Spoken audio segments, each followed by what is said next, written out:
français d'aide à la création d'entreprises. D'une part, nous aidons un candidat créateur qui, dans les 2 tiers des cas, est un chômeur, à monter un projet de création d'entreprise.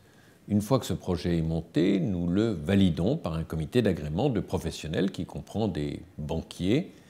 Et après cette validation, nous accordons à la personne du créateur un prêt d'honneur. Un prêt d'honneur, c'est un prêt gratuit, sans intérêt, sans garantie, sans caution. Et l'entrepreneur investit ce montant dans son entreprise. Et comme son entreprise a des fonds propres, de ce fait, il peut emprunter auprès des banques. Et quand nous prêtons en moyenne 8 000 € par entreprise, les banques prêtent 8 fois plus, 64 000 €. En 2013, nous avons aidé la création de 16 500 entreprises représentant près de 40 000 emplois.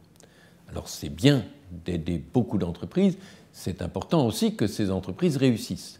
Et ce qui est satisfaisant, c'est que le taux de pérennité des entreprises, c'est-à-dire leur survie à 3 ans, est supérieur à 86%, alors que les créateurs qui ne sont pas aidés par nous, leur taux est de 65%. Donc il y a une très grande efficacité de notre action. Initiative France est actuellement financée à plus de 50% par des fonds publics et vous cherchez donc à accroître la part des fonds privés. Pourquoi ? Initiative France veut accroître son activité, ce que nous avons fait d'ailleurs au cours des 2 dernières années. Et pour cela, il faut plus de ressources pour le fonds de prêt et aussi pour le budget d'accompagnement.